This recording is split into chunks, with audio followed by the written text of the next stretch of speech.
Vidéo de présentation de la nouvelle 308 qu'on va voir de plus en plus sur les routes en 2022. Là, je suis sur une finition GT de couleur vert olivine et j'aurai en motorisation un 130 chevaux boîte automatique en EAT8 8 rapports. La première chose, quand on va regarder la morphologie et le style revisité de la nouvelle 308, on va s'apercevoir que la baie de pare-brise a été reculée de 10 cm pour avoir un capot plus long, ce qui va la rendre plus dynamique et plus haut de gamme.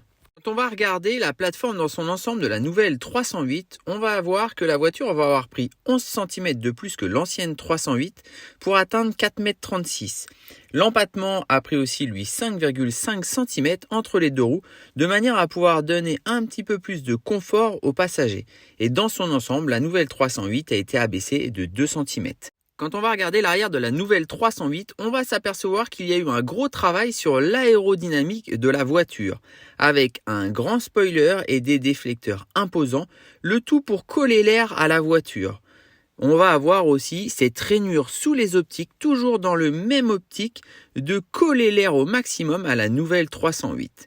Le challenge du constructeur était de diminuer le nombre de grammes émis par la voiture, ce qui est chose faite puisqu'elle produit 2 grammes de CO2 de moins que l'ancienne. Quand on va revenir sur la partie avant de la nouvelle 308 pour avoir les caractéristiques de la calandre, on va s'apercevoir que le constructeur a voulu vraiment une ligne dynamique. En premier, il va avoir mis la plaque d'immatriculation tout en bas du pare-choc, ce qui va permettre d'insérer le nouveau logo, le blason de chez Peugeot en position centrale dans la calandre. On va aussi s'apercevoir que les feux LED ont été retravaillés de manière à être affinés et on va aussi retrouver la signature lumineuse avec les deux crocs qui vont descendre représentant le lion. Et petit détail, quand on va venir s'approcher de la voiture, on va s'apercevoir que le constructeur a fait le choix de réécrire 308 sur le haut du pare-choc de la nouvelle 308. Quand on repart sur les parties arrière, on va trouver sur la finition GT et GT Pack le blason sur les ailes avant de la nouvelle 308.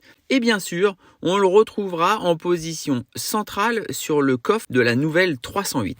Quand on viendra ouvrir le coffre, on aura un volume de coffre de 412 litres, un tout petit peu moins que l'ancienne sur la version thermique, et de 361 litres sur les versions hybrides. On retrouvera aussi écrit 308 sur le coffre. Quand on va sur les places arrière, on ressent tout de suite un sentiment de qualité. Les places assises à l'arrière auront gagné en termes de hauteur 5 cm et 3,5 cm pour les genoux. Le tout malgré une voiture qui a été rabaissée de 2 cm car les assises sont légèrement plus basses que l'ancienne 308.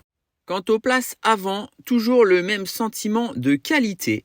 On va aussi retrouver la caractéristique depuis quelques années de chez Peugeot, le fameux petit volant avec le e-cockpit et ici une finition bimatière cuir Alcantara. On retrouve aussi le nouveau volant avec le nouveau blason et l'affichage tête haute avec le e-cockpit 3D qu'on va pouvoir entièrement personnaliser en termes d'affichage, passant de la navigation à la conduite. En ce qui concerne l'écran tactile central, pareil, on va sentir un niveau de qualité élevé et les fameuses eye toggle qui vont être entièrement personnalisables pour pouvoir configurer le choix de ces différents raccourcis. On retrouve au centre une console centrale assez massive avec la nouvelle boîte automatique de chez Peugeot. Et on va retrouver toujours plus de connectique même pour les passagers. Quand on regarde l'intérieur, on va avoir l'ensemble des panneaux et du tableau de bord qui va être éclairé avec un éclairage LED personnalisable.